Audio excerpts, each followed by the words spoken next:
What's up guys, it's Rokta here and welcome to a brand new amazing video on the channel. Today we have the deck profile that is Azamina Altergeist, and I quickly want to apologize for the audio and for the FPS at times, as during the making of this video my software was basically just having a meltdown. However, that has been resolved for future videos, so do not worry. But yes, I will respond to all the comments, and if you guys want a full deck list in the comment section down below, just do let me know, as at times the FPS and the audio do get a bit wonky. But without any further ado, let's get straight into this deck profile. As I said, there is a lot of potential between these two archetypes, and I will explain it further as we get into this deck profile. Thank you for watching.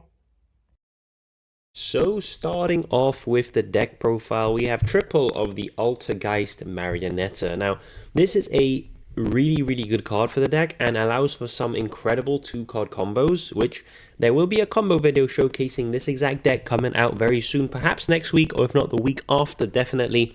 So make sure you do stick around and you can see exactly why Marionetta is such a wonderful card in this deck. So if any of you don't know what Altergeist are, let me quickly go over them. So they are spellcaster Altergeist monsters, and they have usually effects on normal or special, and their attributes tend to vary. We got lights, we got darks, we got waters, we got lights again, winds, fires. We got quite a bunch, and they also change in levels quite a bit. What stays consistent is the spellcaster type, and of course the artwork as well always shares a similar theme.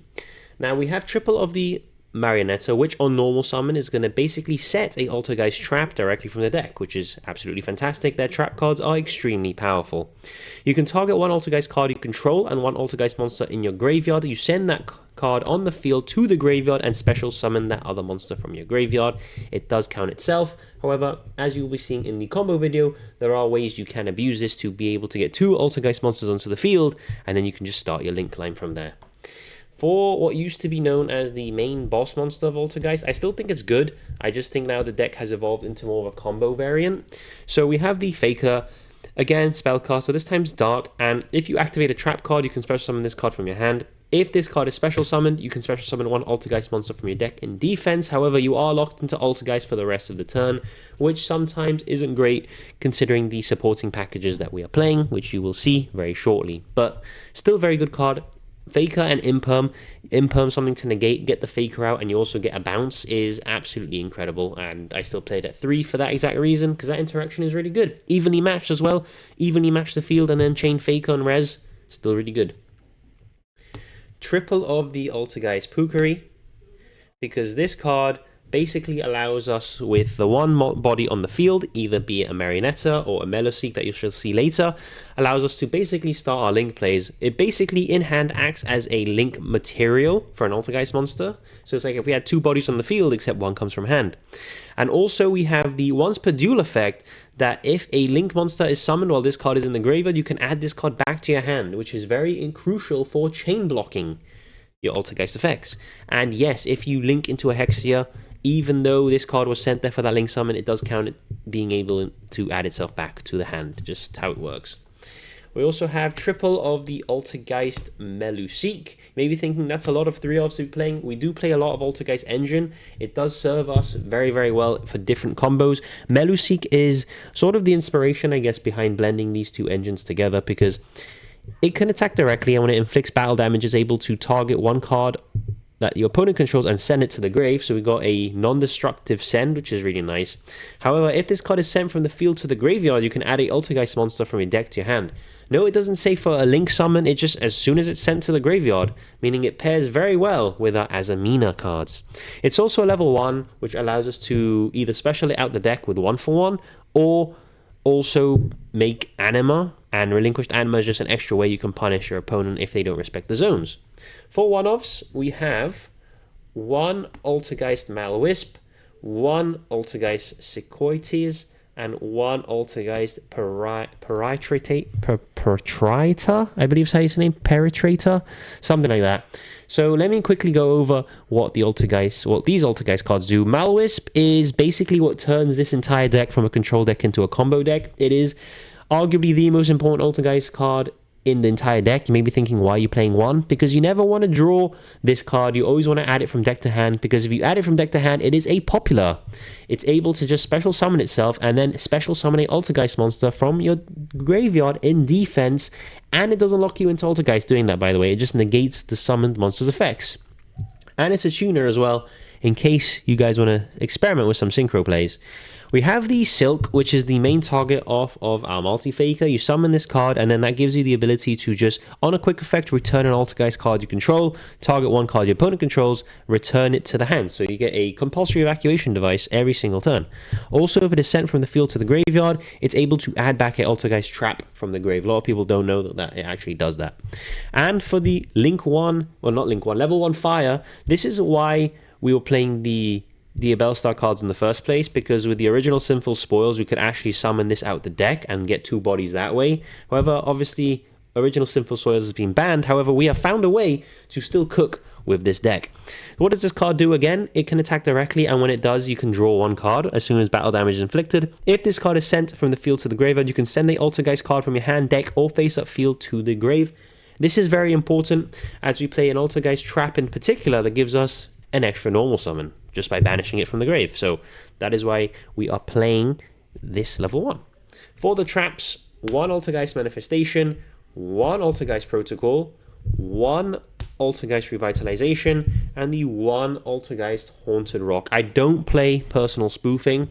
I have it right here, actually. This is something that, you know, you can add a copy or 2 of personal spoofing. However, it's not searchable and it's not settable, which is really, really annoying, considering personal spoofing is like the best card in Altergeist usually. However, if it's not searchable and you can't set it from the deck, it's very inconsistent to actually see it in your hand. So I'm just cut that card completely out of this build, because we really want to focus on the Altergeist cards alongside the Azamina cards. And in the combo tutorial, you're going to see just how well this deck actually manages to set up negates and interruptions. You don't even need personal spoofing. However, I firmly do believe Altergeist will get a Link 1 one day. And when they do, I hope that it can search personal spoofing. If it can search personal spoofing, you obviously play that. But until we get that Link 1 that I'm dreaming of, we don't play the personal spoofing anymore. So what do these cards do? Well, Manifestation is effectively a monster reborn, and then it equips itself to the card you reborn.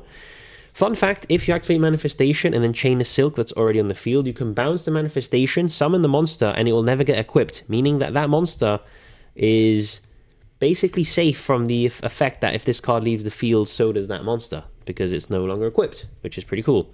You can also banish this card from the graveyard, target an Altergeist trap in your grave, and add it to your hand, so it can add any of the other ones.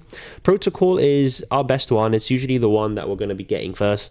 It is a continuous trap, which means we can do this every single turn, and whenever our opponent activates a monster effect, we contribute 1 Altergeist monster, negate and destroy that card, which is fantastic. And also it has the lingering effect that our Altergeist monster's effects cannot be negated. So that is, if they want to Ash our multi-faker, they cannot. If they want to Veiler any of our cards, they cannot, as long as Protocol is up, which is fantastic. Altergeist Revitalization is basically in the deck as our target to send off the level 1, because you can target a Altergeist Link monster in your graveyard and special summon it. You can banish this card from your graveyard, and immediately after this effect resolves, normal summon an Altergeist monster. It's unfortunate that you can only do 1 of those effects per turn and not both. However, we want to get this card into the graveyard to be able to banish it and get our extra normal summon. We also have the Altergeist Haunted Rock.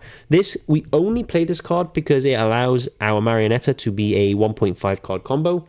And if you don't know what the combo is, Marionetta sets this. So this can be activated the turn it is set by an Altergeist card. So you activate this by pitching an Altergeist card, and then Marionetta is able to send this card to the graveyard to reborn the Altergeist monster that you pitched. And then that is how you get 2 Altergeist monsters onto the field, and you are able to basically link climb. That is the only reason we play Haunted Rock. It can also negate evenly matched in rogue, and random situations. So just keep that in mind. So that is it for the Altergeist cards. It is 20 cards, so we do play a big Altergeist engine. If you want to sort of reduce the Altergeist count, maybe get rid of a multi-faker, maybe get rid of the Haunted Rock. However, you will be getting rid of Altergeist's power in terms of the Marionetta being able to 1.5 card combo. For the Azamina stuff, here we go. Triple of the Bellstar Black Witch. This card is, as we know, incredible. It's been incredible since it came out. Has incredible synergy with a card like Meluseek. So normal Meluseek, Black Witch, send Meluseek, summon Black Witch, And then you have Chainlink 1, Meluseek, Chainlink 2, Black Witch sets. Meluseek searches your Malwisp. Malwisp summons itself, reborns the Meluseek. You have 3 monsters on board and your Azamina card set. And that is basically how we're going to play this deck. It also combos very well with the Hexia, because when Hexia is sent from the field to the grave, it searches any Altergeist card as well, meaning you can do that play as well. So amazing synergy. It's also a spellcaster, so amazing for Secret Village as well, which we do play in the side.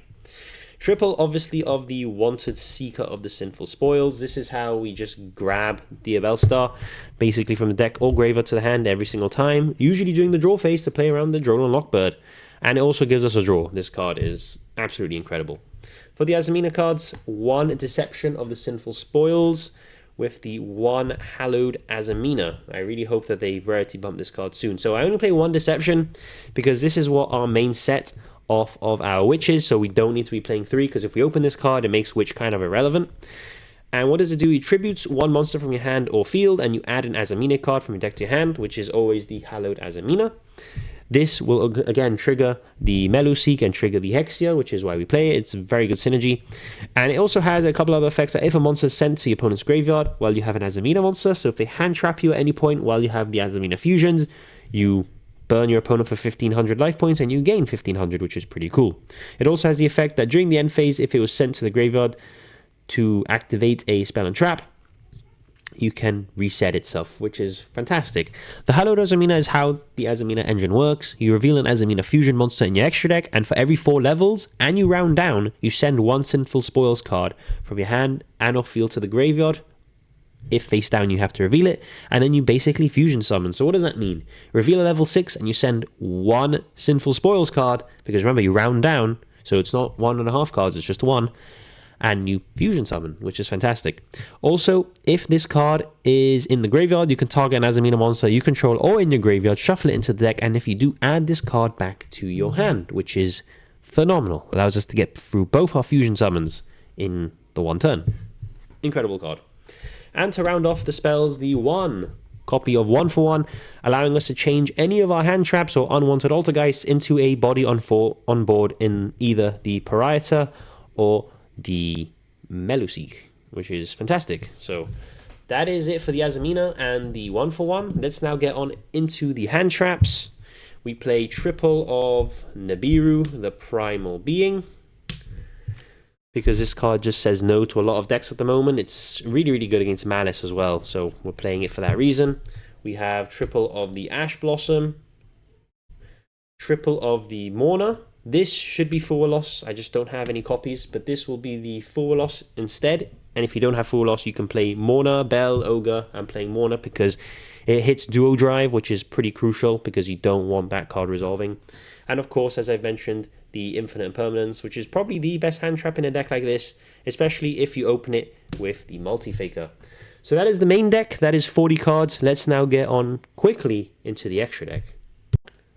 Starting with the extra deck, let's get quickly through these Altergeist cards. We have the 1 Altergeist Adminia.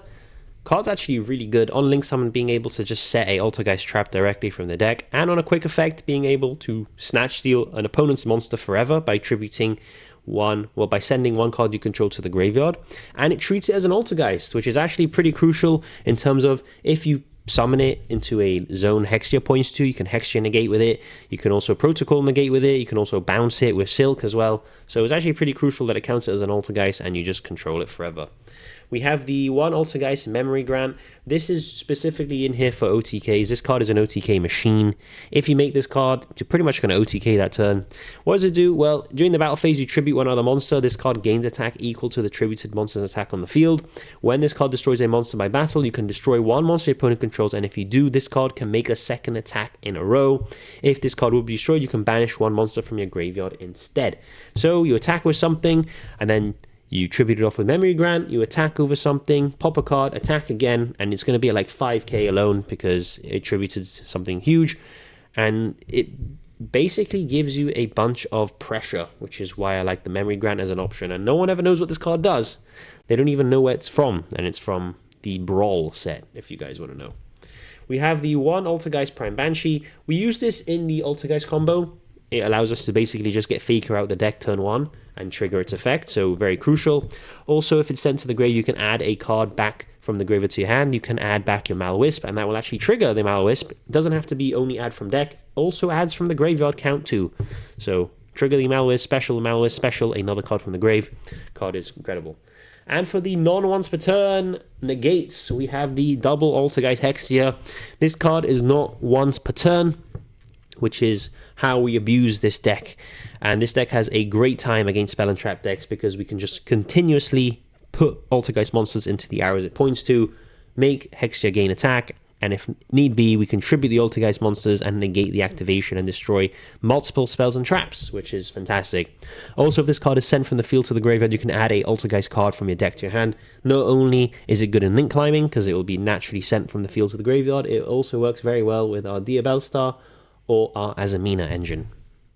That is it for the, not the generic, the Altergeist links. We play a whopping 5 of them. Konami, hit me up with a link 1, please. Let's search as personal spoofing. That would be good. Let's get on now into the generic stuff. We play the 1 access code talker. This is just for OTKs. A deck like this can actually generate a lot of bodies, believe it or not. And access code is one of the best monsters to put 3 bodies into, as it puts a lot of pressure. 1 amphibious swarmship Ambler Whale. I don't know if you realize, but our Altergeist Hexia is actually a fire. And we also have a level 1 fire in the deck, so we can actually go into Ambler Whale off of our Promethean Princess, which is something this deck can do randomly as well. It can just abuse fire cards.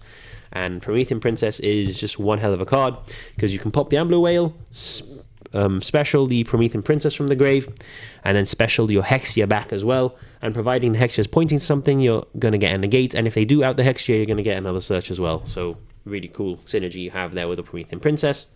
We have the 1 Decode Talker Heat Soul. We play this because our 1 Meluseek can 1-card combo into a Heat Soul, which is 2 draws, and we do play a fair amount of hand traps. I think we play 12, so that is also an option. Or if we just need to draw away into the sinful stuff to get Azaminas, that is also a possibility too. I think playing Heat Soul makes the normal summon of Meluseek incredible. 1 SP Little Knight, because we can, again, as I said, we can spam bodies. This is obviously paired up with the IP into SP combo. You guys know what that does. But if you're new, make sure you do stick around for the combo guide to know exactly what they do. The 1 Relinquished Anima to punish bad zone placement, because we play a couple level 1s, so we can just punish that. 1 Salamangreat Almirage, crucial into turning our hand traps not only into a fire monster, but also into a Cyburst, because if we normally Meluseek, go into Almirage, trigger Meluseek, search Malwisp, special Meluseek, turn those 2 into an IP Masquerena, and now we have 2 Cyburst monsters with different attributes that we can make into our Decode Talker Heat Soul. So just spoiled the line for you, but that's how we do it. We have the 1 Azamina Muy Murcielago, which is what we're going to be summoning usually most of the time first, and on summon it's going to be able to grab a Sinful Spoils or Azamina card from the deck to the hand, and then we're going to link it away and then put it back to fusion again. And this is actually the Azamina Omni Negate. I just have to proxy it at the moment with this guy. We don't play this guy. We played the Azamina Sylvia. I just don't have a copy of that, despite opening multiple boxes of Rota. I did never pull her, just believe it or not. I have the whole engine max rarity with no negate. So this is a placeholder. This is not this card. This is the Azamina Sylvia.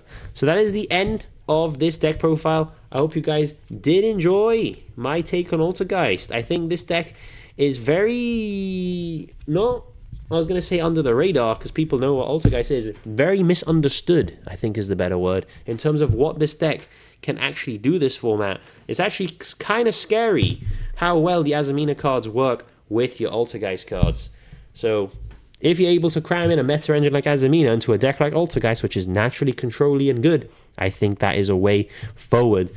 Let me know what you guys think of this deck profile. Do you think this is a way to play Altergeist in 2025? Let me know if this is a good way of using the Azamina engine. And I'll see you all in the next video.